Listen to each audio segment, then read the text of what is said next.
کی وفادار اور فرما بردار رہے،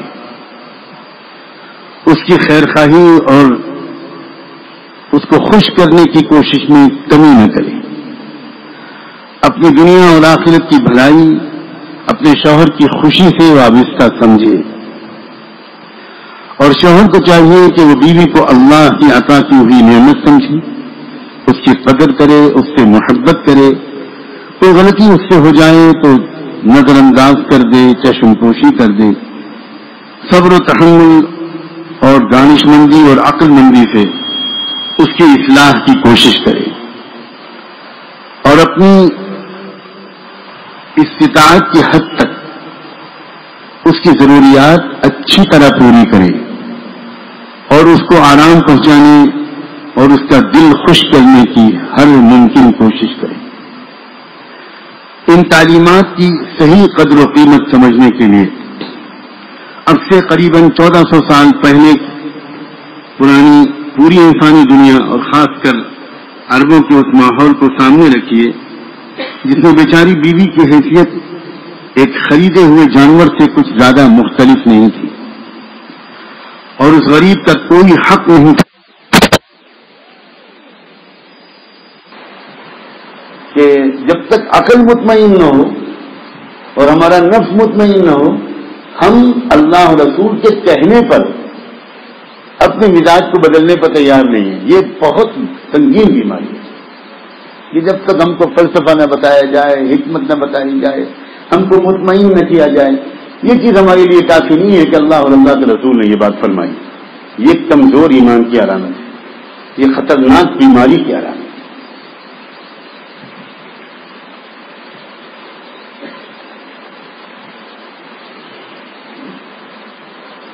بیوی کو چاہیے کہ اس بات کو تسلیم کرے، انکریج کرے، اپنے شوہر کی ہمت افزائی کرے۔ عجیب و غریب بات ہے، جو عورتیں عقل مند ہوتی ہیں اور کم ہی ہوتی ہیں، مائک پر کہا ہے میں نے، کوئی ڈر کے نہیں کہا ہے، کم ہی ہوتی ہے۔ کوئی نصیب والا ہوتا ہے جس کو کوئی عقل مند عورت مل جاتی ہے، مجھ سے نسخہ پوچھے گا تو میں بتاؤں گا کہ کیسے ملے گی۔ پہلے ہی تم بے عقل کے چکر میں پھنس چکے ہو تو اب میری ہمدردی تمہارے ساتھ، دوسری کا تو مشورہ میں دوں گا نہیں، ورنہ کچھ لوگ سوچ رہے ہوں گے کوئی بات نہیں، ابھی تو گنجائش ہے، ابھی تو ہے، کبھی ہم نے آئے سنی ہم مسنا وسلا صبر با تراویح میں، اور علماء نے اس آیت کو غور سے سنا ہوگا، بہت غور سے۔ دیکھو ہنس رہے اپنا، یعنی میں نے چور پکڑا نا تو اس آیت کو غور سے سنا ہوگا، باقی وہ تقوا اللہ اور آخرت کو تو ٹھیک ہے، کامن ہے۔ ہمارے مطلب کی جو ہے امتنا وسلا صبر با، پھنسو گے، رو گے خون کے آنسو اگر دوسری کی غلطی کی تو ایک ہی بہت ہے مغفرت کرانے کے۔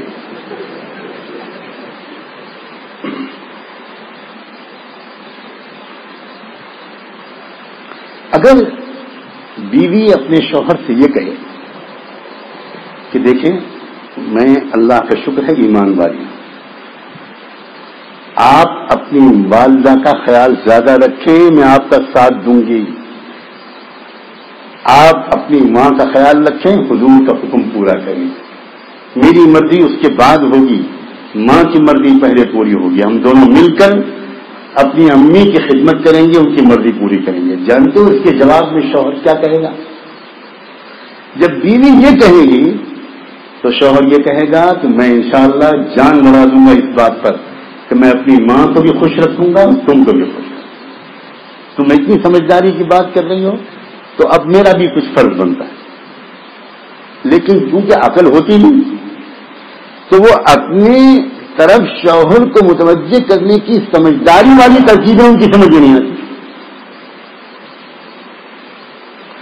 وہ جھگڑنے لگتی ہے، بحث کرنے لگتی ہے اس پر، اور شوہر کو غصہ آتا ہے۔ بات الٹی ہے، اگر بیوی یہ کہے کہ آپ میرا خیال بعد میں کیجئے، پہلے اپنی والدہ کا اور والد کا خیال کیجئے، تو اس کے جواب میں شاید ہی دنیا کا کوئی شوہر یہ کہے گا ہاں ہاں بالکل ٹھیک ہے، میں تمہارا بالکل خیال نہیں رکھوں گا، میں اپنے ماں باپ کا خیال رکھوں گا۔ کون کہے گا؟ ذرا مجھے دکھاؤ کون سے میوزیم میں ایسا کوئی افریقہ کا بندر پایا جاتا ہے جو یہ کہے گا؟ اس کے جواب میں شوہر فوراً پازیٹو بن جائے گا اپنی بیوی کے لیے یہ ہے عقل مندی کا راستہ. اسی لیے حضور صلی اللہ علیہ وسلم نے اپنی بیٹی سیدہ فاطمہ کے نکاح کے وقت رخصت کرتے وقت ان کو ایک عجیب نصیحت کی تھی. کہا تھا بیٹی اپنی سسرال میں باندی بن جانا، کچھ دن کے بعد تم ملکہ بن جاؤ. یہ ہے ترکیب. یہ لڑکیوں کو سمجھنا آنا چاہیے، سمجھانا چاہیے کہ تم جو مقام سسرال میں حاصل کرنا چاہتی ہو اور تمہاری ایک تمنا ہے کہ میری بات چلے، وہ تمہاری بات اس طرح چلے گی کہ تم پہلے اپنی بات کو فنا کر دو، بھول جاؤ، اور ہمیشہ ہر قدم پر روز صبح شام یہ کہو کہ جی نہیں امی جیسا آپ کہیں گی ویسا ہو. میں تو خادمہ ہوں، میں تو کنیز ہوں، میں تو آپ کی گھر کی خدمت کے لیے آئی ہوں، میں آپ کی دعائیں لے رہی ہوں، آپ کی بات چلے. کچھ دن کے بعد وہ ساس خود یہ کہنے لگے کہ بیٹی اب تم سنبھالو، یہ گھر تمہارا ہے. لیکن اگر لڑکی نے سسرال جا کر پہلے ہی دن تختہ پلٹ کی کوشش شروع کر دی اور فوجی یا غیر فوجی انقلاب کی سازشیں شروع کر دی تو بیوی بھی کمانڈر ان چیف بن جائے.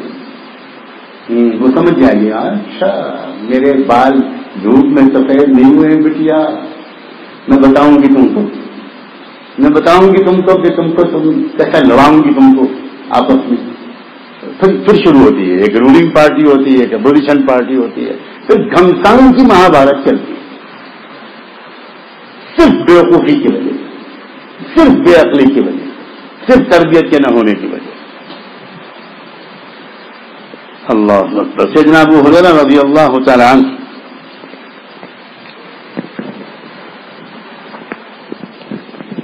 وہ روایت کرتے ہیں کہ رسول اللہ صلی اللہ علیہ وسلم نے ارشاد فرمایا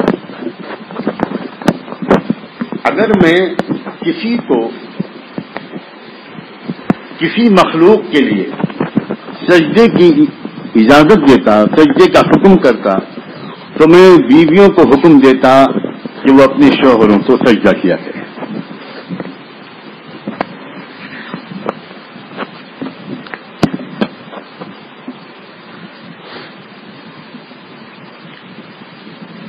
کسی مخلوق پر دوسری مخلوق کا زیادہ سے زیادہ حق بیان کرنے کے لیے اس سے زیادہ بلیغ اور مؤثر کوئی دوسرا عنوان نہیں ہو سکتا جو رسول اللہ صلی اللہ علیہ وآلہ وسلم نے اس حدیث میں بیوی پر شوہر کا حق بیان کرنے کے لیے اختیار فرمایا.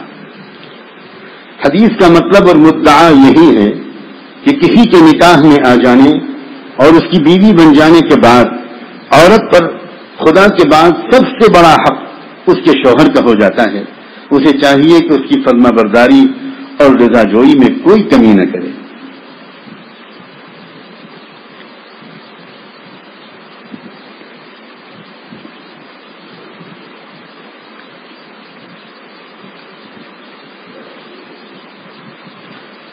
حضرت سیدنا معاذ بن جبل مشہور انصاری صحابی وہ ملک شام گئے ہوئے تھے.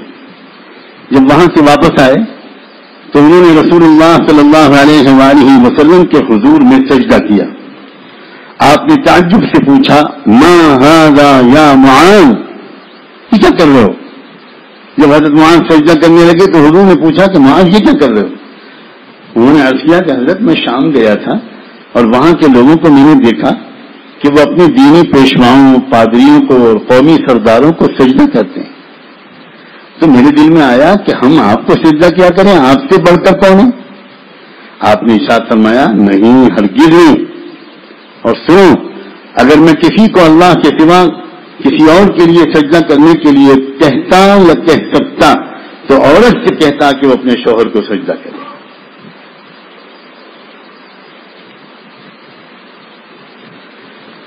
ان سب حدیثوں سے یہ بات بھی ضمن پوری طرح سامنے آ گئی کہ اللہ کے رسول کی شریعت میں سجدہ صرف اللہ کے لیے ہے، اس کے سوا کسی دوسرے کے لیے، حتیٰ کہ ساری مخلوقات میں سب سے افضل سید الانبیاء سیدنا محمد الرسول اللہ صلی اللہ علیہ وآلہ وسلم کے لیے بھی کسی طرح کے سجدے کی گنجائش نہیں.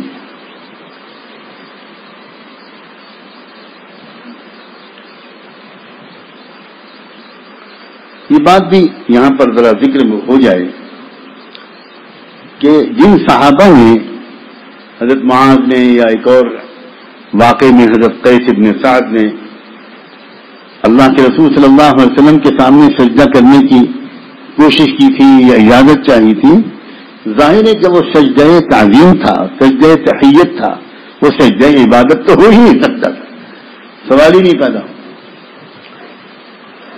اس لیے ماننا پڑے گا کہ ان حدیثوں کا تعلق خاص کر سجدہ تحیت سے ہے۔ اسی لیے فقہا نے تصریح کی ہے کہ کسی مخلوق کے لیے سجدہ تعظیم یا سجدہ تحیہ بھی حرام ہے۔ بس جو لوگ اپنے بزرگوں مرشدوں کو یا انتقال وفات کے بعد ان کے مزاروں کو سجدہ کرتے ہیں وہ یقینی طور پر شریعت کے حکم کی خلاف ورزی کرتے ہیں، اور ان کا یہ عمل بظاہر صورتاً شرک ہے۔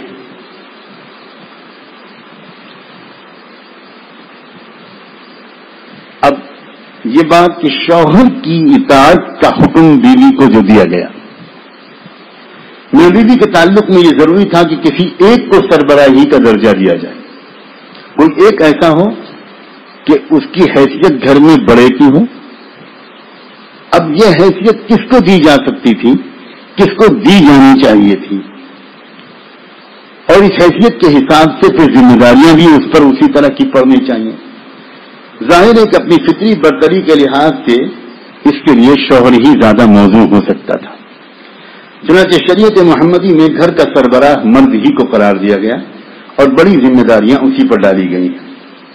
فرمایا گیا الرجال قوامون علی النساء، مرد عورتوں کے سربراہ اور ذمہ دار ہیں، اور عورتوں کو حکم دیا گیا کہ وہ گھر کے سربراہ و ذمہ دار اور اپنے سرتاج کی حیثیت سے شوہر کی بات مانیں، اور بیوی ہونے کی حیثیت سے ان کی جو مخصوص ذمہ داریاں ہیں ان کی ادائیگی میں کوتاہی نہ کریں۔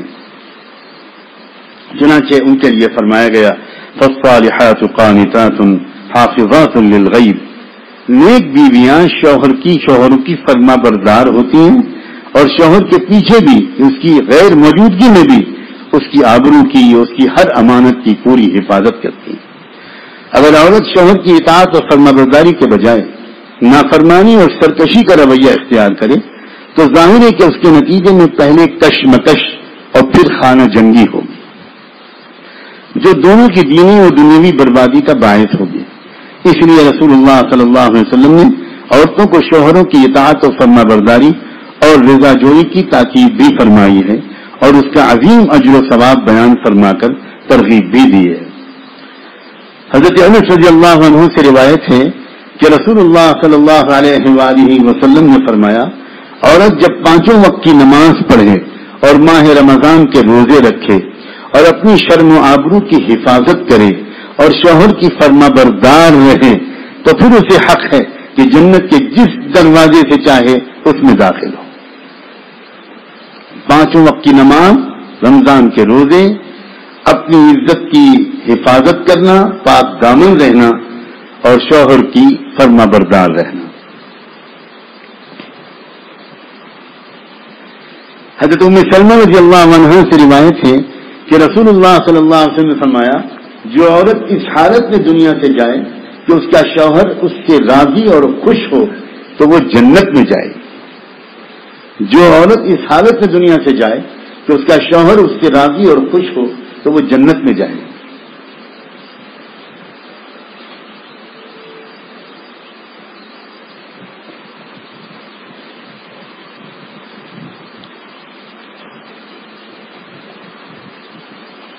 اب شوہروں کو بتایا جائے گا کہ ان کے اوپر ان کی بیویوں کے کیا حقوق ہیں، کیا ذمہ داریاں ہیں۔ حضرت جابر رضی اللہ عنہ سے روایت ہے کہ حجۃ الوداع میں یوم عرفہ کے خطبے میں رسول اللہ صلی اللہ علیہ وآلہ وسلم نے یہ ہدایت بھی دی، لوگوں اپنی بیویوں کے بارے میں اللہ سے ڈرو، تم نے ان کو اللہ کی امان کے ساتھ اپنے عقد میں لیا ہے اور اسی اللہ کے کلمے اور حکم سے وہ تمہارے لیے حلال ہوئی ہیں، اور اسی اللہ کے کلمے اور حکم سے وہ تمہارے لیے حلال ہوئی ہیں۔ تمہارا ان پر یہ حق ہے کہ جس کا گھر میں آنا اور تمہارے بستروں پر بیٹھنا تمہیں ناپسند ہو، وہ اس کو آ کر وہاں بیٹھنے کا موقع نہ دے۔ بہت جھگڑے گھروں میں اس وجہ سے بھی پیدا ہوتے ہیں۔ یہ بالکل عملی اور معاشرتی زندگی کے تجربوں سے اللہ کے رسول کی ہدایات کی حکمت اور ان کی ضرورت سمجھ میں آتی ہے۔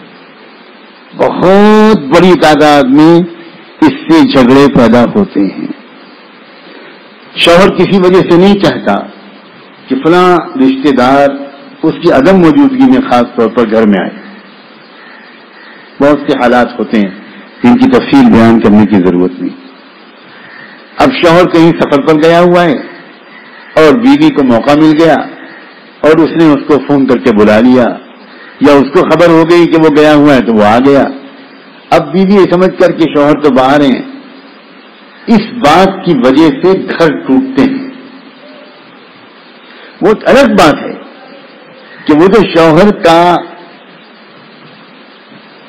ایک اصرار ہے کہ فلاں شخص گھر میں آئے یا نہ آئے، وہ صحیح ہے کہ نہیں، اور کیا وہ ضروری ہے کہ نہیں، اور کیا اس میں تبدیلی کرائی جا سکتی ہے، وہ بالکل الگ بات ہے۔ بیوی کو نہیں چاہیے کہ وہ اس پنچایت میں پڑے، یہ خاص بات ہے۔ بیوی کو چاہیے کہ وہ کہے جی بہت اچھا، بہت اچھا، بالکل ٹھیک ہے، بالکل وہ صاحب نہیں آئیں گے گھر میں بالکل ان کو گھر میں نہیں بلاؤں گی، نہیں آنے دوں گی۔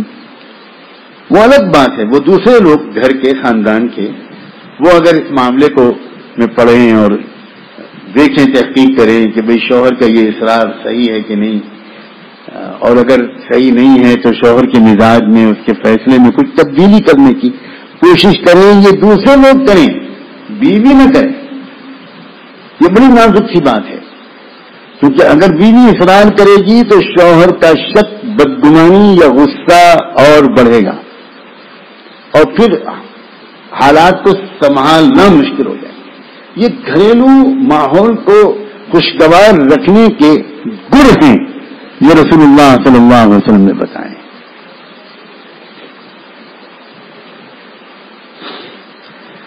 یہاں تک کہ اللہ کے رسول صلی اللہ علیہ وسلم نے اس معاملے کو اتنی اہمیت دی کہ آپ نے اسی حدیث میں اگلے جملے میں ارشاد فرمایا کہ اگر وہ تمہارے منع کرنے کے باوجود نہ مانے، بیوی تمہاری، اور فلاں شخص کو یا اس شخص کو جس کو تم نہیں چاہتے کہ وہ تمہارے گھر میں آئے، بستر پر بیٹھے، بیوی اس کو بلاتی ہے، بستر پر بٹھاتی ہے، تو تم کو اس بات کی اجازت ہے کہ تم اپنی بیوی پر ہاتھ اٹھاؤ اور اس کو پٹائی کرو، اس کو سزا دو، ایسی سزا جو زیادہ سخت نہ ہو، ضرباً غیر مبرح، حدیث کے الفاظ ہیں فَإِنْ فَعَلْنَ ذَلِكَ فَاضْرِبُوهُنَّ ضَرْبًا غَيْرَ مُبَرَّحٍ۔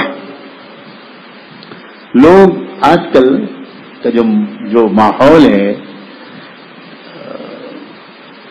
اگر عورت پر کو سزا دینے کی بات کسی حدیث میں آ جائے تو آج کے ماحول میں اس کا صحیح ترجمہ کر کے پہنچاتے ہوئے بھی لوگ گھبراتے ہیں، اس کو ہلکے پھلکے الفاظ استعمال کر کے گزر جاتے ہیں، اس لیے کہ یہ ماحول میں یہ کہنا کہ اسلام شوہر کو عورت پر ہاتھ اٹھانے کی اجازت دیتا ہے، یہ تو بالکل عجیب سی بات ہے۔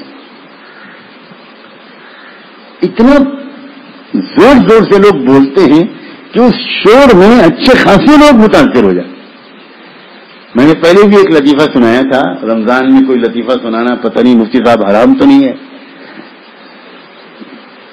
کہ وہ لکھنؤ میں ایک بار عجیب تماشا ہوا میرے شہر میں۔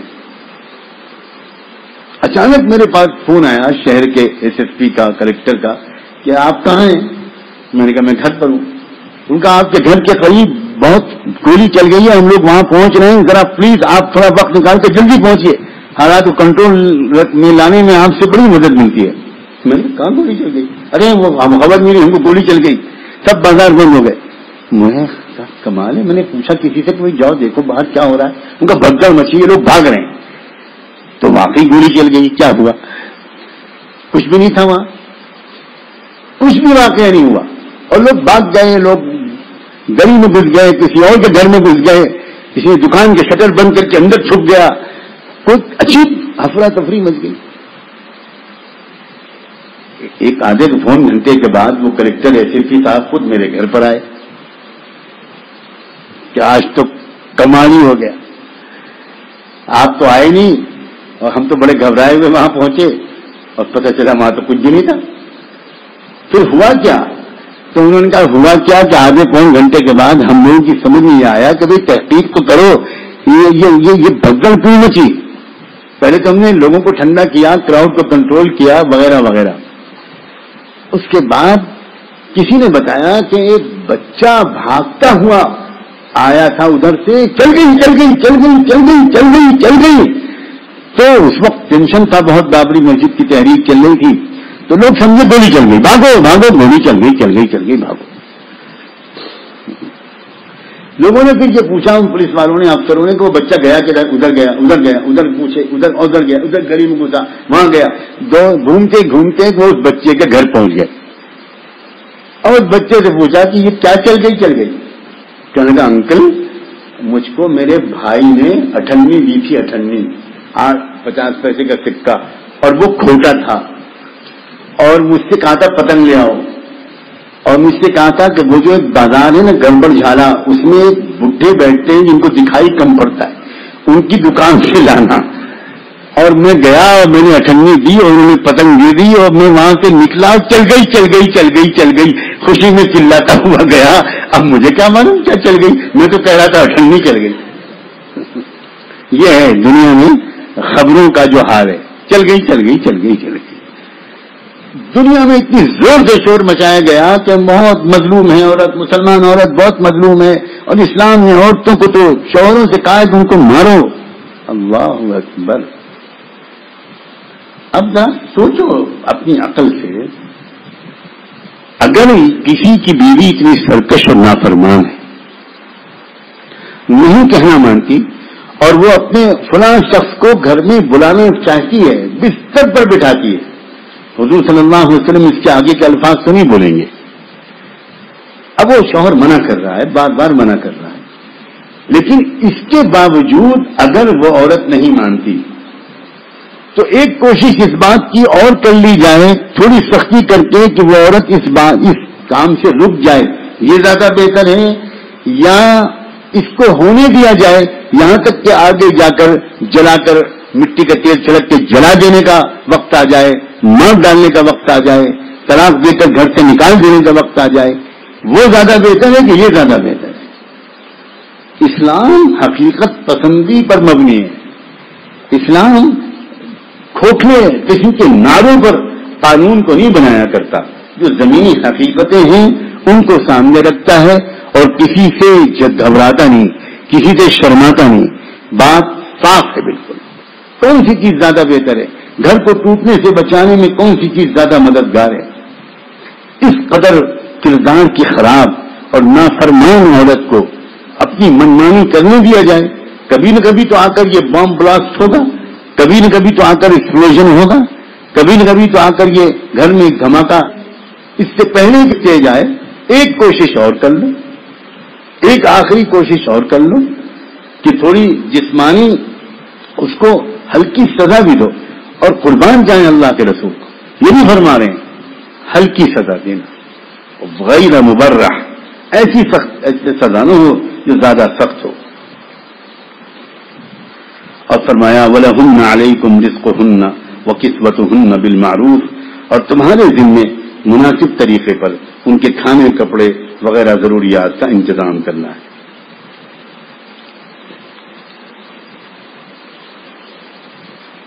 حضرت ابو ہریرہ رضی اللہ عنہ سے روایت ہے کہ رسول اللہ صلی اللہ علیہ وآلہ وسلم نے فرمایا, لوگوں بیویوں کے ساتھ بہتر سلوک کے بارے میں میری وصیت مانو. میں تم کو وصیت کرتا ہوں کہ اللہ کی بندیوں کے ساتھ اچھا سلوک کرو, نرمی اور مدارات کا برتاؤ رکھو. ان کی تخلیق پسلی سے ہوئی ہے جو قدرتی طور پر تھوڑی سی ٹیڑھی ہوتی ہے, اور زیادہ کجی پسلی کے اوپر کے حصے میں ہوتی ہے. اگر تم اس ٹیڑھی پسلی کو زبردستی بالکل سیدھا کرنے کی کوشش کرو گے تو وہ ٹوٹ جائے گی, اور اگر اسے یوں ہی اپنے حال پر چھوڑ دو گے اور درست کرنے کی کوئی کوشش نہ کرو گے تو پھر وہ ہمیشہ ویسی ہی ٹیڑھی رہے گی.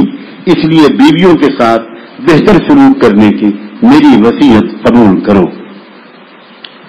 اس حدیث میں عورتوں کے بارے میں یہ جو فرمایا گیا ہے کہ ان کی بناوٹ تخلیق پسلی سے ہوئی ہے، یہ واقعے کا بیان بھی ہو سکتا ہے. اللہ سے قدرت سے تو کچھ بھی بعید نہیں ہے، اور اس کو محاوراتی تمثیل بھی کہا جا سکتا ہے.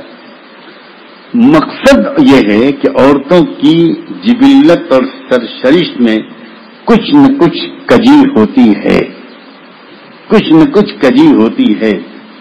جیسے کہ آدمی کے پہلو کی پسلی میں قدرتی کجی ہوتی ہے، اور آگے فرمایا گیا کہ زیادہ کجی اس کے اوپر والے حصے میں ہوتی ہے، جس میں سوچنے، جس میں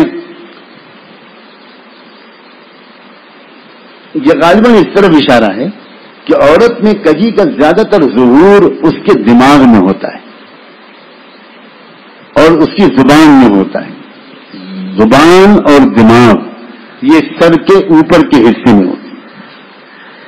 آگے فرمایا گیا اگر تم ٹیڑھی پسلی کو زور و قوت سے بالکل سیدھا کرنے کی کوشش کرو گے تو وہ ٹوٹ جائے گی، اور اگر یوں ہی چھوڑ دو گے تو ہمیشہ ٹیڑھی رہے گی. مقصد یہ ہے کہ اگر کوئی زبردستی اور تشدد سے عورت کی مزاجی کجی نکالنے کی کوشش کرے گا تو وہ کامیاب نہیں ہو سکے گا، بلکہ ہو سکتا ہے کہ علیحدگی کی نوبت آ جائے. اور اگر اصلاح کی بالکل فکر نہ کرے گا تو وہ کجی ہمیشہ رہے گی، اور کبھی قلبی سکون اور زندگی کی خوشگواری کی وہ دولت حاصل نہ ہو سکے گی جو رشتہ ازدواج کا خاص مقصد ہے. اس لیے مردوں کو چاہیے کہ وہ عورتوں کی معمولی غلطیوں اور کمزوریوں کو نظر انداز کرتے ہوئے ان کے ساتھ بہتر سلوک اور دلداری کا برتاؤ کریں. اس طریقے سے ان کی اصلاح بھی ہو سکے گی. یہ میری خاص وصیت اور نصیحت ہے، اس پر کاربند ہو.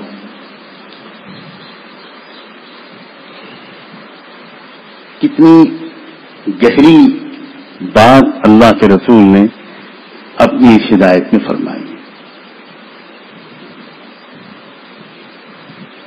آہستہ آہستہ بہت محبت سے، بڑی عقل مندی سے اپنی بیویوں کو کی مزاج کو میں کوئی بات اگر ہو اور کوئی کمی ہو تو اس کو بہتر کرنے کی بڑی سمجھداری اور سوجھ بوجھ سے اور صبر و تحمل سے کوشش کرنی چاہیے.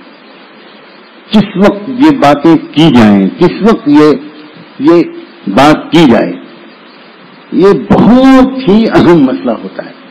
جس وقت موڈ خراب ہو، جس وقت غصے میں ہو، جس وقت کوئی فضا ماحول گرم ہو، آپ اس وقت اصلاح کی کوشش کریں گے تو امید ہے کہ آپ کی اصلاح شاید ہو جائے، بیگم صاحب کی اصلاح تو نہیں ہو. اور مصیبت یہ ہے کہ وہ جو مرد صاحب ہیں نا، ان کا بھی تو مسئلہ ہے، وہ بھی تو خان صاحب ہیں، ان کو بھی تو اپنے غصے کو قابو میں کرنا نہیں آتا، ان کو بھی تو اس وقت میں ٹھنڈا ہو جانا نہیں آتا. وہ بھی بس اینٹ کا جواب پتھر سے دینا چاہتے ہیں. ورنہ بہت آسانی کے ساتھ بہت سی چیزوں میں تبدیلی لائی جا سکتی، لیکن بہت سوجھ بوجھ چاہیے، بہت عقل مندی چاہیے، اور اس کے لیے بڑی تربیت چاہیے. اپنے غصے کو قابو میں رکھنا اور اپنے نفس پر کنٹرول کرنا، اور گرم اور بھڑکے ہوئے وقت میں بالکل کچھ نہ بولنا، اس کی مشق کرنی پڑتی ہے.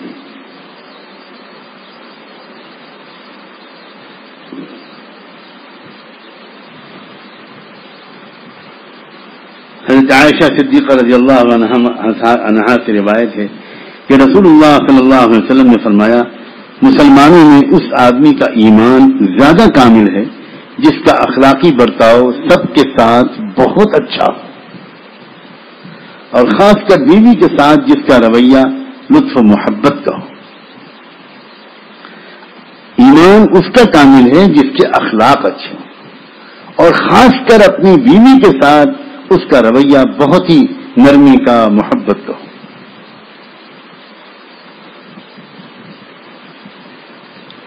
حضرت عائشہ ہی کی روایت ہے، فرماتی ہیں کہ اللہ کے رسول نے ارشاد فرمایا، وہ آدمی تم میں زیادہ اچھا اور بھلا ہے جو اپنی بیوی کے حق میں اچھا ہو، اور میں اپنی بیویوں کے لیے بہت اچھا ہوں. خود حضور صلی اللہ علیہ وسلم بلا تکلف فرما رہے. حضور صلی اللہ علیہ وسلم کا برتاؤ اپنی بیویوں کے ساتھ کس طرح کا تھا، اس کا ایک آدھ نمونہ. بہت مثالیں اس کی سیرت میں، اور یہ بہت ہی دلچسپ سبق آموز موضوع ہے، اور شاید سب سے کم بیان ہوتا ہے. اس لیے کہ بیان کون کرے؟ اس کی بیوی فوراً شکایت کرے گی، اچھا بیان تو یہ کرتے ہیں اور میرے لیے ڈنڈا ہر وقت گھر میں رہتا ہے. ابھی بتاتی ہوں مجمع کو کہ آپ میرے ساتھ کیا سلوک کرتے ہیں، تو بیان تو وہی کرے گا نا. مسئلہ تو یہ. اور مولوی صاحبان چونکہ گوشت زیادہ کھاتے ہیں تو غصہ بھی انہیں کو زیادہ آتا ہے، تو بیان کیسے کریں؟ حضرت عائشہ فرماتی ہیں، عجیب واقعہ ہے، بخاری اور مسلم کی روایت ہے. حضرت عائشہ فرماتی ہے کہ رسول اللہ صلی اللہ علیہ وسلم کے پاس رخصتی کے بعد بھی، حضور کے پاس آ جانے کے بعد جب میں رخصت ہو کر آ گئی، اس وقت بھی کیونکہ میری عمر زیادہ نہیں تھی تو میں گڑیا گڈے کا کھیل کھیلا کرتی تھی، اور میرے ساتھ کچھ سہیلیاں تھیں جو کھیل میں شریک ہوتی تھی. لیکن جب حضور صلی اللہ علیہ وسلم گھر میں داخل ہوتے تو وہ سہیلیاں ڈر کے یا ادب میں فوراً بھاگ جاتی اور کہیں اور جا کے چھپ جاتی، انتظار میں کہ جب حضور پھر باہر نکلیں گے، پھر آئیں گے، پھر کھیلیں گے. لیکن حضور کو احساس ہو جاتا تو آپ مجھے بھیج دیتے ہیں ان کے پاس کہ تم جاؤ اپنا کھیل جاری رکھو، میں اپنا کام خود کر لوں گا، تم جاؤ کھیلو. اور آج اگر آپ کے گھر میں آپ گئے اور بیوی ہو، اللہ کی پناہ کیا گھر میں زلزلہ آئے گا نیپال والا، اور کیا ہوگا، اللہ کی پناہ، خدا نہ خواستہ.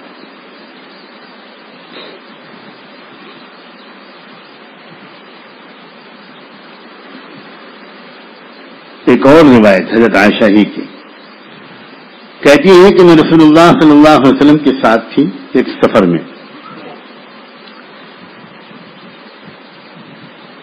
حضور نے فرمایا آؤ چلو ریس کرتے ہیں، مقابلہ دوڑ کا. مقابلہ ہوا تو میں جیت گئی اور حضور صلی اللہ علیہ وسلم سے آگے نکل گئی.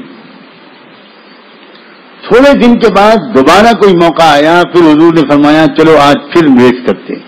پھر دوڑ کا مقابلہ ہوا. اس وقت صورتحال بدل چکی تھی، حضرت عائشہ کا بدن بھاری ہو گیا تھا، وزن بڑھ گیا تھا. اس بار جو مقابلہ ہوا تو حضرت عائشہ پیچھے رہ گئی اور اللہ کے رسول جیت گئے. اس وقت آپ نے فرمایا ہذہ بتلک الصفقہ، یہ تمہاری اس جیت کا جواب ہو گیا، برابر برابر ہو گیا. ایک میچ تم جیتی، ایک میچ میں جیتا. کوئی سوچ سکتا ہے، کوئی سوچ سکتا ہے کہ حضور پاک صلی اللہ علیہ وآلہ وسلم اس طرح کا معاملہ کریں گے؟ آج اگر کوئی مولانا صاحب خدا نہ خواستہ اپنی بیوی کو ساتھ ریس کرے، 18 دارالفتہ کے فتوے آئیں گے شام تک انشاءاللہ، اور پورے صوبے میں ایک ہی موضوع چل رہا ہوگا، فلاں صاحب ریس کر رہے، بڑے رنگین مولانا ہے ماشاءاللہ.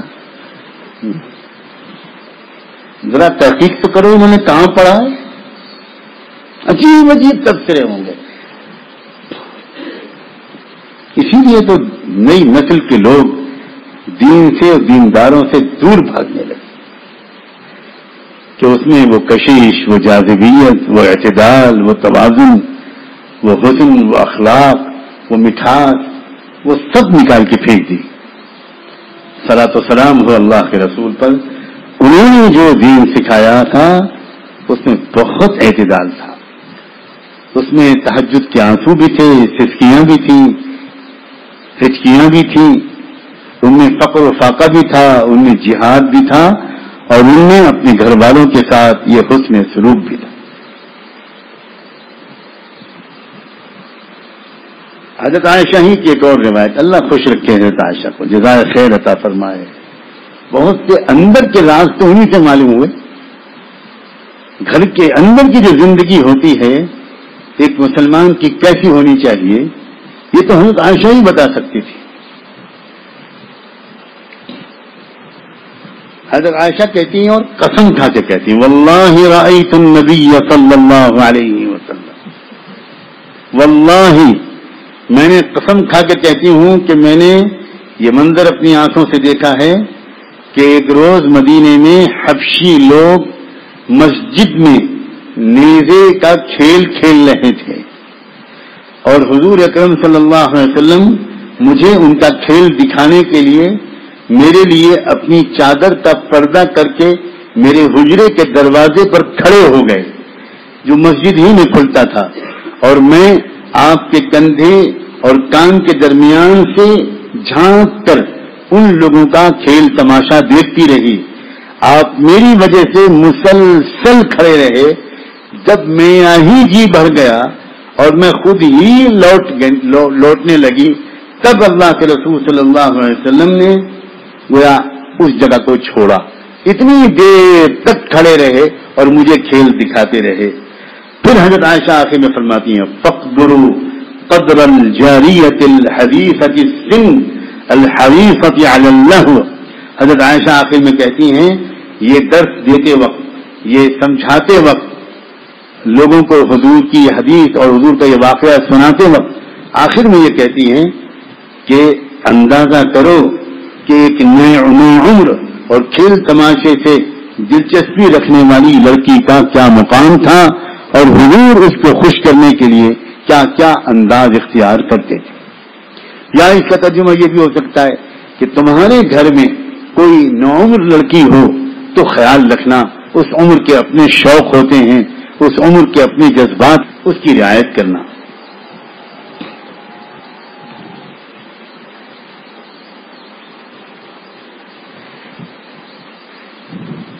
اللہ اکبر کبیرہ.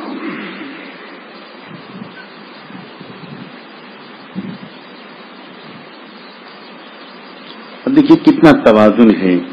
ایک طرف بیویوں سے کہا گیا کہ اگر میں سجدہ کرنے کا حکم کسی کو دے سکتا تو تم کو حکم دیتا کہ اپنے شوہروں کو سجدہ کر. ان سے کہا گیا کہ اپنے شوہروں کی بات مانو. ان سے کہا گیا کہ تمہارے لیے سب سے بڑا تمہارا شوہر.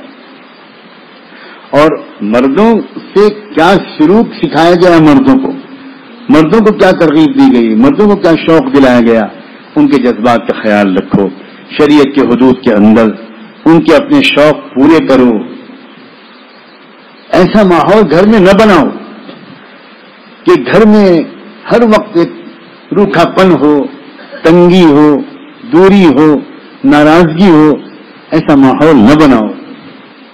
دنیا میں کسی ہستی کو اللہ کے رسول صلی اللہ علیہ وسلم سے زیادہ اللہ کی یاد ہو سکتی تھی، آخرت کی فکر کسی اور کو ہو سکتی تھی، اور امت کا اور انسانیت کا غم کسی اور کو ہو سکتا تھا. واقعی کمال ہے اللہ کے رسول کا، عجیب معجزہ ہے یہ بھی کہ باوجود اس کے کہ آپ کے قلب میں غم کی کیا کیفیت رہتی تھی اور کتنی فکریں، کتنی ذمہ داریاں، کتنے مسائل آئے دن آپ کے اوپر آتے تھے، کتنے چیلنجز، روز نئی جنگ، نیا حملہ، نئی سازش، نئے مسائل، اندر باہر کے دشمن ہر طرف پیچھے پڑے ہوئے. اس کے باوجود آپ اپنے گھر والوں کو جو وقت دیتے تھے وہ کس موڈ کے ساتھ دیتے تھے، کس ذہنی کیفیت کے ساتھ دیتے تھے. واقعی یہ چیز بہت جان لگا کے سیکھنے کی ہے. عام طور پر ہم سب کا حال جو ہوتا ہے کہ جو اپنی باہر کی جو زندگی ہے اس میں جو مسائل آتے ہیں اس کی ایک فکر آتی ہے، ایک بوجھ ہوتا ہے، ٹینشن ہوتا ہے، تناؤ ہوتا ہے، چاہے وہ کاروباری اور دنیاوی مسائل کی وجہ سے آئے، چاہے دین کے محنت کے تقاضوں کی وجہ سے آئے. اور اس کے بعد جب ہم گھر جاتے ہیں تو اسی تھکے ہوئے موڈ کے ساتھ اور اسی تناؤ اور ٹینشن کے ساتھ جاتے ہیں. اس کی وجہ سے گھر کا ماحول خوشگوار نہیں ہو پاتا. عزیزوں یہ بہت اہم بات ہے اور بڑی شکایت ہے بہت سی عورتوں کو، کوئی ایسا شخص وہ پاتی ہیں جس سے وہ اپنا غم کہہ سکیں، اپنا درد کہہ سکیں، جس کو وہ سمجھتی ہیں کہ یہ بندہ سمجھے گا ہم جو کہنا چاہتے ہیں، اس سے وہ کہتی ہیں۔ ایک سلیقہ حضور پاک صلی اللہ علیہ وسلم کی سیرت پر غور کرنے سے یہ ملتا ہے کہ تم چاہے جتنے پریشان، متفکر اور غمگین ہو، یہ کوشش کرو کہ جب تم گھر میں جاؤ تو اس وقت وہ بوجھ، وہ تناؤ اور وہ ٹینشن لے کر مت جاؤ، اس کو باہر رکھ کر جاؤ۔ آج کے زمانے میں جو مینجمنٹ کے لیکچرز ہوتے ہیں اور جو پرسنالٹی ڈیولپمنٹ کے کورسز کرائے جا رہے ہیں، لاکھوں روپے کی فیس ہوتی ہے، اور آج کا پڑھا لکھا انسان عجیب طریقے سے ٹھگا جا رہا ہے۔ عجیب، دنیا کی تاریخ میں کبھی پڑھے لکھے لوگوں انسانوں کو اتنا ٹھگا نہیں گیا۔ وہ نصیحتیں، وہ گر، زندگی کے گر جو ہم سب لوگوں کو روزانہ بالکل مفت مدرسوں میں ملے، مسجدوں کے بیانوں میں ملتے ہیں، اللہ کے رسول صلی اللہ علیہ وسلم کی ہزاروں ارشادات میں ملتے ہیں، قرآن کی ایک ایک آیت میں ملتے ہیں، جو باتیں ہم کو اپنے استادوں سے، بزرگوں سے، والدین سے بالکل فطری طور پر ملی، ان چیزوں کو سکھانے کے لیے اس وقت دنیا میں ایک رواج ہے مینجمنٹ کے کورسز کے اور پرسنالٹی ڈیولپمنٹ کے کورسز، اور اس کے بڑے بڑے گرو ہیں، گرو، اور ان کے لیکچرز ہوتے ہیں، اور وہ ایک ایک لیکچر کی فیس جو لیتے ہیں، ایک لیکچر کی فیس 1.5 2 لاکھ 2.5 لاکھ سے کم نہیں ہوتی ایک لیکچر کی، اور اس لیکچر میں شریک ہونے کے لیے ہمارے آپ کی طرح فقیر لوگ نہیں جا سکتے۔ ایک لیکچر ہونے کے لیے باقاعدہ 5,000 10,000 روپے کا ٹکٹ ہوتا ہے، اس کے بغیر کوئی اس ہال میں جا ہی نہیں سکتا۔ اور وہاں کیا بیان کیا جاتا ہے،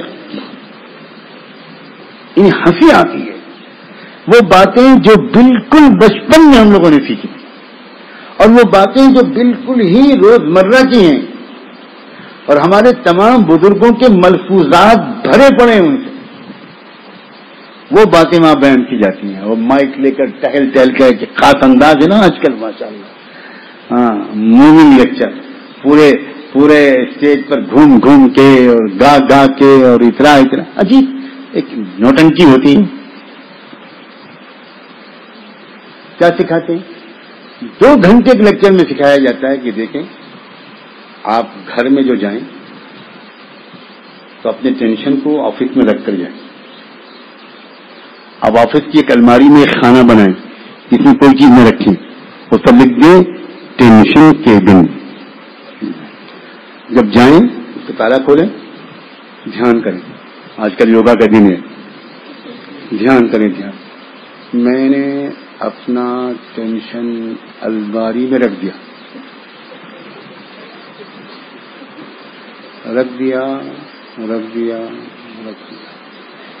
سچ کہہ رہا ہوں، میں نے بہت ویڈیوز دیکھے ہیں اور ان لیکچر سے میں خوب ملا ہوں۔ ہمارے لکھنؤ انسٹیٹیوٹ آف مینجمنٹ کے ڈائریکٹر ہوا کرتے تھے چٹرجی، جو پورے انٹرنیشنل لیول کے مینجمنٹ کے ماہر مانے جاتے ہیں۔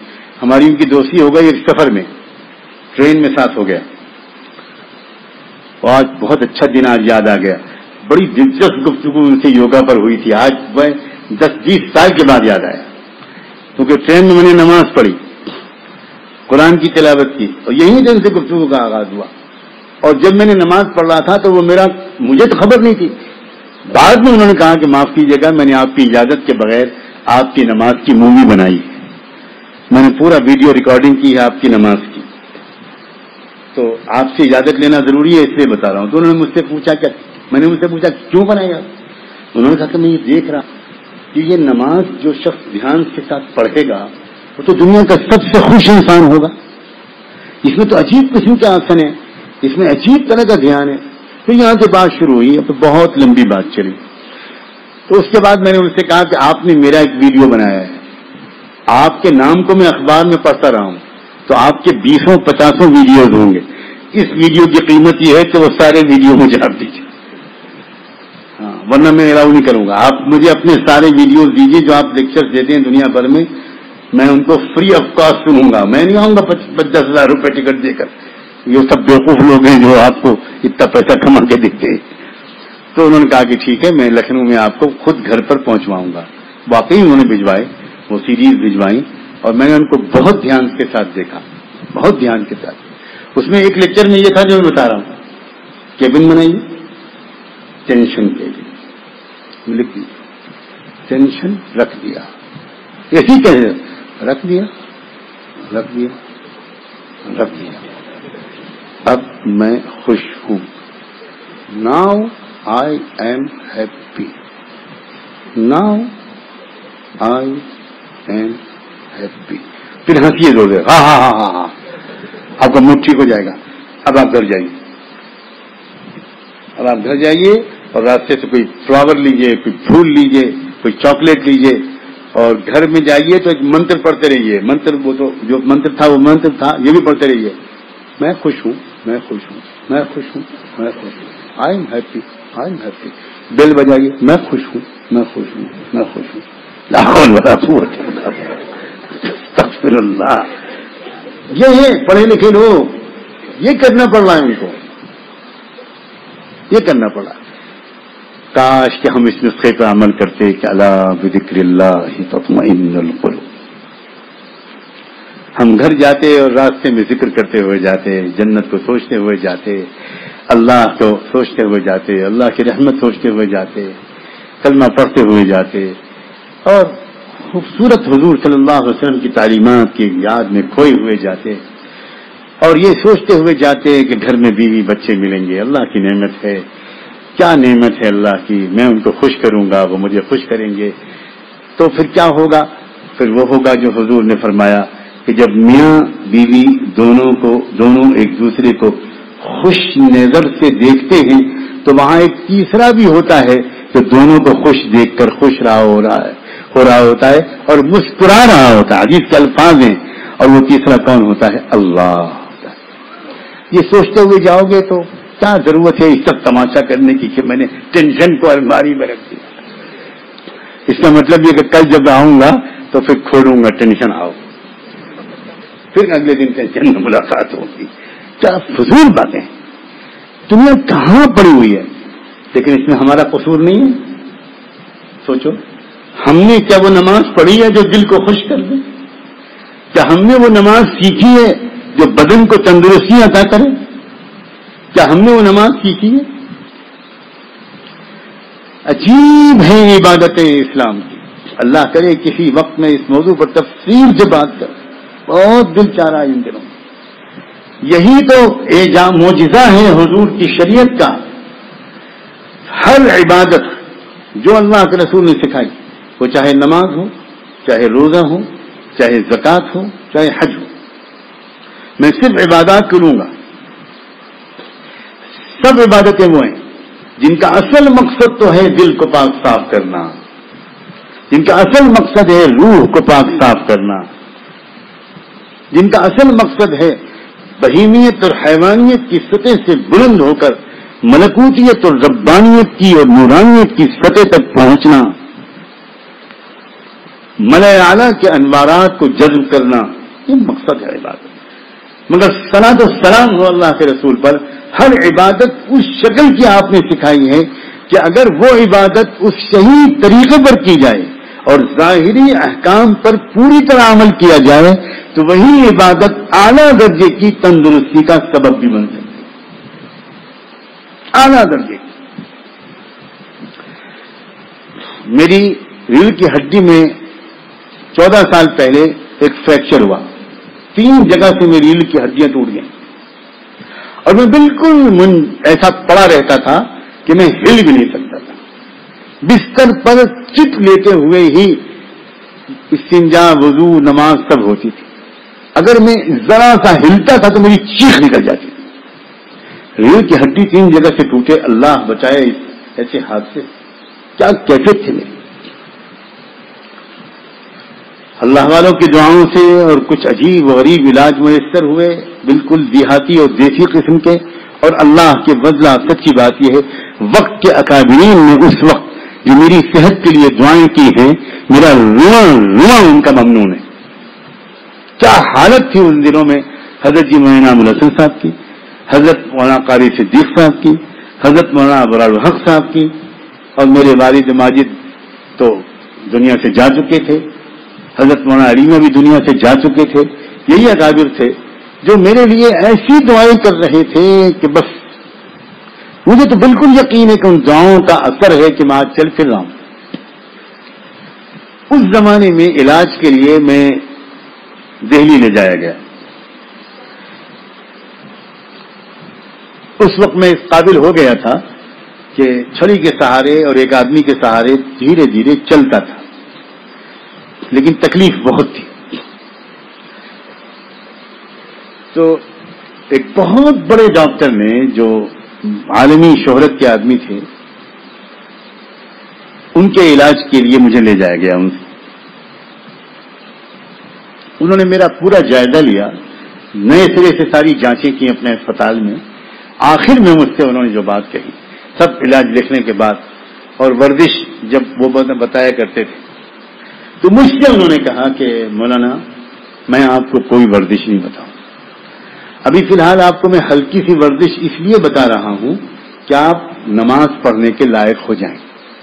ہندو ڈاکٹر تھا وہ، 80 سال کی عمر تھی، صدر جمہوریہ کے فزیشین بورڈ کا وہ چیئرمین تھا، انٹرنیشنل آرتھوپیڈک یونین کا صدر تھا، دنیا کے امریکہ اور یورپ کے سائنس کے میگزینز میں اس کے مضامین چھپتے تھے اور اس کی رائے کو حرف آخر مانا جاتا تھا۔ اس نے مجھ سے کہا کہ ابھی آپ سجدہ تو نہیں کر سکتے ہوں گے، رکوع بھی شاید نہیں کر سکتے ہوں گے، لیکن میں اتنی ہلکی پھلکی ایکسرسائز آپ کو بتا رہا ہوں کہ کسی طرح آپ جلدی وہ کرنے کے لائق ہو جائیں، اور جس دن آپ وہ کرنے کے لائق ہو جائیں گے آپ کو کسی ایکسرسائز کی ضرورت نہیں ہوگی۔ دنیا کی سب سے شاندار روحانی اور جسمانی ایکسرسائز نماز ہے، اور میں نماز پڑھتا ہوں، یہ اس نے کہا۔ اس نے کہا میں مسلمان نہیں ہوں، لیکن میں نماز پڑھتا ہوں، اور آپ مجھے پوری نماز میری سن لیجیے کہ میری نماز میں کوئی غلطی تو نہیں ہے۔ تو یہ ایسی نعمتیں اللہ کے رسول صلی اللہ علیہ وسلم دے کر گئے ہیں، ایسے تحفے دے کر گئے ہیں۔ دکھ ہوتا ہے اس امت پر، اس امت کے ان افراد پر جسے دنیا بھر کو جسم و روح کی تندرستی کا سامان سپلائی کرنا چاہیے تھا۔ آج وہ امت دنیا کی دوسری قوموں سے اس امت کے کچھ افراد وہ گویا جینے کا طریقہ سیکھ رہے ہیں، تندرستی کے آداب سیکھ رہے ہیں۔ یہ کیا افلاس اور بینکرپسی ہے اور کیا دیوالیہ پن ہے، یہ ایمان کے علم کی کمی ہے۔ میں اس لیے یہ بات یہاں پر میں نے جوڑی ہے کہ یہاں پر نماز کا جو طریقہ سکھایا جا رہا ہے، اللہ کرے ہمارے سکھانے والے ساتھی بڑے جوش و خروش کے ساتھ اور بہت محنت کے ساتھ اور بھرپور طریقے پر ایک ایک سنت کی مشق کرائیں۔ اگر آپ یہاں سے صرف نماز سیکھ کر چلے گئے تو آپ کی زندگی بدل جائے، صرف نماز۔ افسوس یہ ہے ہماری سینکڑوں جسمانی بیماریاں اس وجہ سے ہیں کہ ہم نماز اچھی نہیں پڑھتے، اور سینکڑوں جسمانی بیماریوں کا علاج آسانی سے ہو جائے اگر ہم نماز سیکھیں۔ نماز میں نگاہ کس جگہ پر رہنی چاہیے، کس عمل میں، یہ معمولی چیز نہیں ہے، اس کے بہت سے اندرونی راز ہیں۔ ہمارے اکابر ان رازوں کو جانتے ہیں لیکن ان رازوں کو زیادہ بیان نہیں کرتے۔ اس کی وجہ یہ ہے کہ لوگ پھر نماز کو بھی ایک یوگا بنا لیں گے اور نماز کو بھی ایک ورزش بنا لیں گے۔ وہ صرف یہ چاہتے ہیں کہ نماز اچھی ہو جائے تو فائدے خود بخود ملیں گے، تشریح کرنے کی ضرورت نہیں ہوگی۔ یہ نہیں بتانا پڑے گا کہ اگر تم کھڑے ہونے کی حالت میں تمہاری نظر صحیح جگہ پر رہے گی تو اس سے سانس کے ذریعے سے جو تم پڑھو گے وہ تمہارے دل کے اندر منتقل ہوگا۔ آپ کر کے دیکھیے،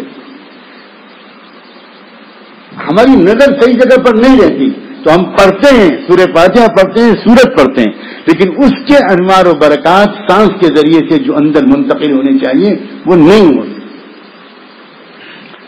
سجدے میں نظر جس جگہ ہونی چاہیے، رکوع میں جس جگہ نظر ہونی چاہیے، ہاتھ کس طرح مضبوطی سے بنے ہوئے ہونے چاہیے، رکوع میں کمر کتنی سیدھی ہونی چاہیے اور گھٹنوں کی پکڑ کتنی مضبوط ہونی چاہیے، یہ سب سنت ہے. اور اس عاجز نے خود یہ ظاہری نماز جو بھی سیکھی ٹوٹی پھوٹی وہ 40-45 سال کی عمر میں ہردوئی جا کر سیکھی. حضرت مولانا ابوالحق صاحب رحمۃ اللہ علیہ کیا نماز سکھاتے تھے اور ان کے ہاں نماز کیسی سکھائی جاتی تھی، ایسی نماز کے سکھانے کا اہتمام اس عاجز نے اور کہیں نہیں دیکھا. اور بڑے بڑے مدارس کے شیخ الحدیث اور علماء وہاں عام سالکین اور مدرسے کے طلبہ کے ساتھ لائن میں کھڑے ہو کر نماز سیکھتے تھے. ایسی چیز ہے نماز.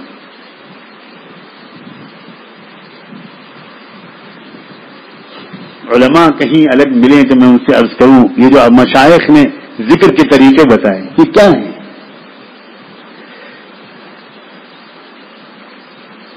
یہ ذکر کے طریقے کیا ہیں؟ ان کا بڑا زبردست تعلق ہے سانس سے، ان کا بڑا تعلق ہے اندر سانس کے جانے اور آنے سے، بہت زبردست اور گہرا تعلق ہے. اور سانس اللہ کے نام کے ساتھ جب اندر جاتی ہے اور آتی ہے تو اندر کا سارا کچرا نکلتا ہے، اندر کا سارا میل کچیل نکلتا ہے. یہ 5 انفاس جو ذکر کا طریقہ ہے وہ کیا ہے؟ یہ لطیفہ قالبیہ کا مراقبہ جو نقشبندی سلسلے میں سکھایا جاتا ہے وہ کیا ہے؟ یہی تو رونا میں رو رہا ہوں. کل عصر بعد بھی میں نے یہ رونا رویا تھا.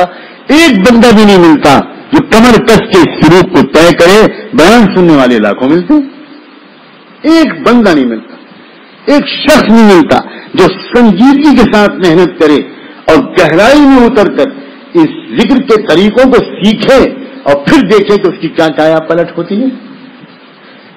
یہ دنیا بھر کے فضول خرافات کی طرف امت متوجہ ہو جاتی ہے.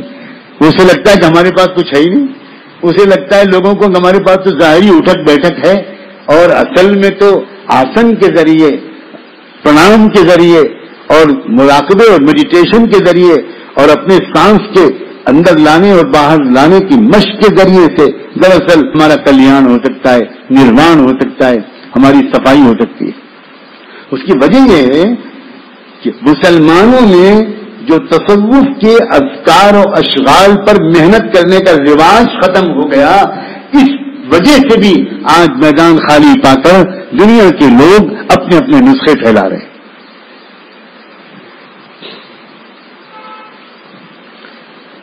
یہی تو رونا ہے. میں اپنے یہاں کے طلباء اور علماء کا بھی شاکی ہوں. دن رات سنتے ہیں لیکن کچھ نہیں، صرف بیان سنتے ہیں، صرف بیان. کوئی محنت کرتا ہوا نظر نہیں آتا، کوئی سنجیدگی سے اندر پر محنت کرتا ہوا نظر نہیں آتا. کرو پتہ چلے گا کیا کیا ہو رہا ہے اندر، کیا انقلاب آئے گا. یہ مراقبہ کیا چیز ہے؟ اللہ اکبر، یہ ہے کیا چیز؟ یہ قرآن کا سکھایا ہوا مراقبہ ہے، قرآن مجید کا سکھایا ہوا عمل ہے. کوئی ملتا ہی نہیں جو ڈھنگ سے مراقبہ کرتا، کوئی ملتا ہی نہیں جو محنت کرتا. مذاق بنا رکھا ہے لوگوں نے مراقبے کا.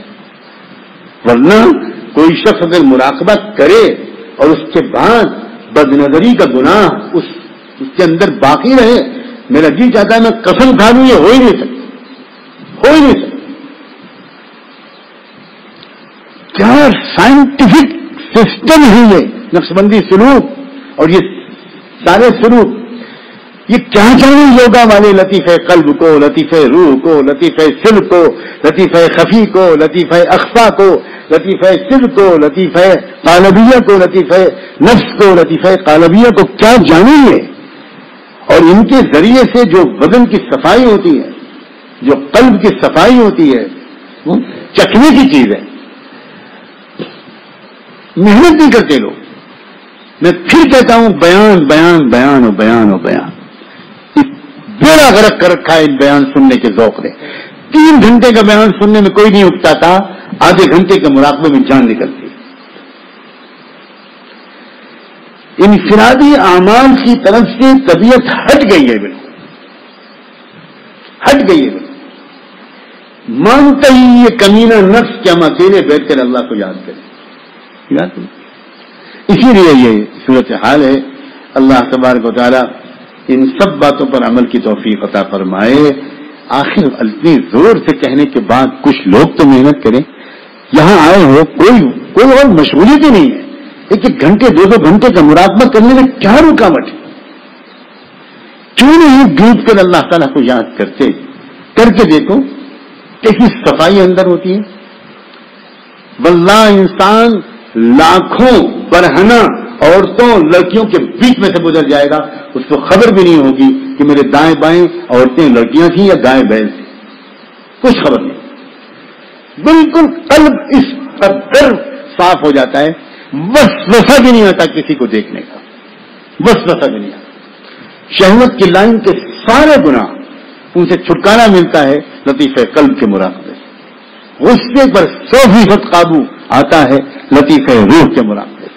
حرص و طمع اور بخل ان گناہوں سے چھٹکارا ملتا ہے لطیفہ سر اور خفی کے مراقبے سے. اور لطیفہ اخفا جو وسط صدر میں ہے، جو دونوں سینوں کے بالکل بیچ میں ہے، بالکل بیچ میں، اس کا تو کیا کہنا. پھر انبیاء علیہ السلام کے لطائف سے مشابہت ہوتی ہے. کوئی آگے بڑھے تو اس کو آگے کے سبق دیا جائے، کچھ بتایا جائے. 2 سال ہو گئے بیعت ہوئے، آج تک کسی نے کچھ حاضری نہیں بتائی. اس لیے کچھ یہ نہیں بتائے گا کیا، اسی اوپر کی باتیں کر کے گزار دیا جاتا ہے. کوئی قدردان ملتا ہی نہیں. انبیاء علیہ السلام سے مشابہت ہوتی ہے ہر سالک کو. جب وہ ذکر شروع کرتا ہے تو کسی نہ کسی نبی کے مزاج سے اور اس کے لطیفے سے ایک مشابہت ہوتی ہے، اور پھر اس مشابہت کا اندازہ شیخ کو ہو جاتا ہے اس کے احوال سے. کون سے لطیفے کے ذکر میں اس کو سب سے زیادہ لذت آئی، سب سے زیادہ سرور ہوا، سب سے زیادہ اس کو وجد کی کیفیت آ گئی، اس سے اندازہ ہوتا ہے. کچھ وہ لوگ ہوتے ہیں جن کو حضرت نوح علیہ السلام کے مزاج سے مناسبت ہے. اگر وہ کر لیں ہمت اور محنت کر لیں تو صبر و استقامت جو نوح علیہ السلام کا جوہر تھا وہ ان کو مل جائے گا. الگ الگ انبیاء. یہ بڑا قیمتی راستہ ہے. یہ بھیڑ کا راستہ نہیں ہے، یہ تماشائیوں کا راستہ نہیں ہے، یہ صرف بیان سننے والوں کا بھی راستہ نہیں ہے، یہ جان کی باغی لگانے والوں کا راستہ ہے. یہ عشق و محبت کے راستے میں روزانہ سینکڑوں میل کا سفر طے کرنے کا حوصلہ رکھنے والوں کا راستہ، یہ وہ راستہ ہے.